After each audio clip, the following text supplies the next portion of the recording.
Hello, Sparkles. I call her Sparkles, the bug-eyed freak. I did have someone ask me a question recently. I don't know why you'd want to ask me questions. Like, I'm not really good at educational videos, but, I will entertain the idea of trying to be useful here. Their question was, how do you bathe a ball python, right? They didn't really say why. I responded to them. I asked them why. They never really gave me an answer. So we're just going to run with it. We're just going to throw out some few ideas on why you would want to bathe your snake, and then we'll just go off of that and see what happens. You got to participate at some point. Let's say you have a white snake, right? We got the Betty right here. Call her Betty White. I wonder why. Anyways, she has a habit of going through her own poop all the time. You don't have to be ashamed of that, okay? We'll be embarrassed together. Which means I don't like handling her when she's covered in poop. Let's say with a situation like Betty, right? When she covers herself in poop, do you really need to give her a bath to get the poop off? No, you can just rinse them, right? You just turn the sink on, make it about room temperature, and you just give them a little bath, take a nice little washcloth, and you can just wipe it right off with paper towels, whatever makes you happy. The nice part about the poop, that sounds weird. The nice part when they're covered in poop, it rinses off super easily. Like, you don't really have to scrub. It just kind of does its own thing. That's right, Betty. We don't have to put that much effort when you decided to do some finger painting, tail painting, body painting, whatever kind of painting we're doing here. Look at my hand. Grilled cheese decided to take a little bite at my finger. He's just sat there and chewed because he refused to let go. Good thing he's cute. He's also a hognose. So that apparently is my reaction when I get bit. But whatever. You want to talk about an animal that will eat literally anything? Dude, come on. Yeah, we're going to put some water in there, and then we're going to put you in there. So if we're going to give examples, we might as well show you taking a bath. Splish splash, I'm taking a bath. Don't give me that side eye. Sparkles, look at the little bearded dragon. He's like a little zombie. No? Okay. I flipped you upside down since you're not looking at me. Anyways, let's say they have stuck shed, right? Giving them a bath really does help with that stuck shed. Why do they have stuck shed? Well, that's a different story for a different time. That just means your humidity is a little bit off, but we'll talk about that one later. Typically what I recommend is when you do soak them, if they have stuck shed, right, is add a towel in there.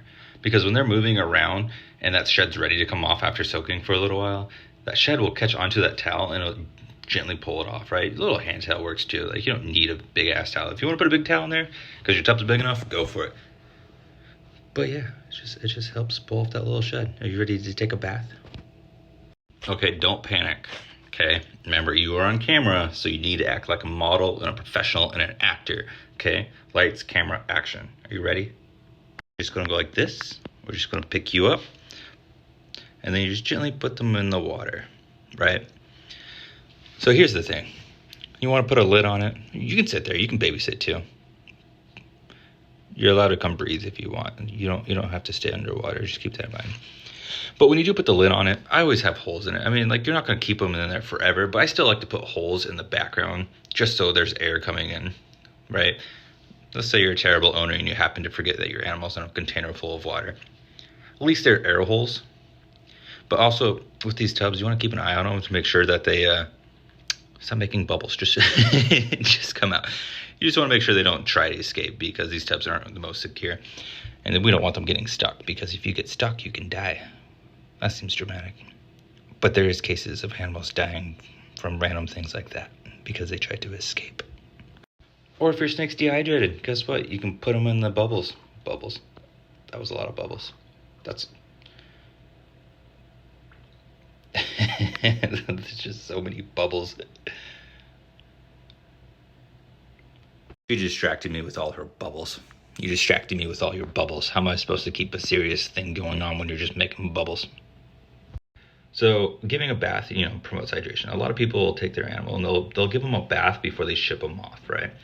You don't know how long the animal's gonna be stuck in the box, right? It might be a day, could be 2 days if something happens with the mill, right? Things do happen. Doesn't hurt to give your animal a little bath before shipping them off to make sure they're well hydrated before their next owner. They do say giving a snake a bath can help them with stress and help them relax. But if you're going to pull a snake out to give them a bath, you might as well just put a container inside their enclosure that's large enough for them to take their own baths in their own enclosure, where it's their safe place, right? If you want them to take a bath to help them relax, just put it in their enclosure, right? You don't need to pull them out for that. You just give it to them where they're already happy in their safe place. Her eyes are just so fucking bulgy.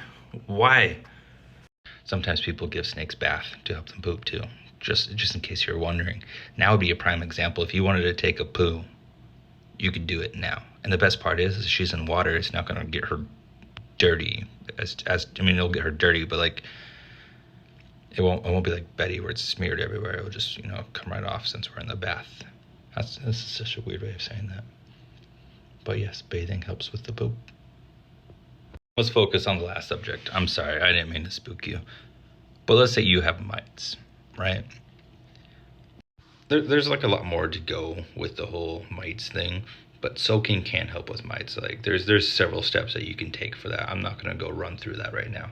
Are we gonna run through them as Sparkles? Yeah, we're not gonna run through that. But it can help with mites. There's several steps to that, so if you have that issue, I'd look it up first.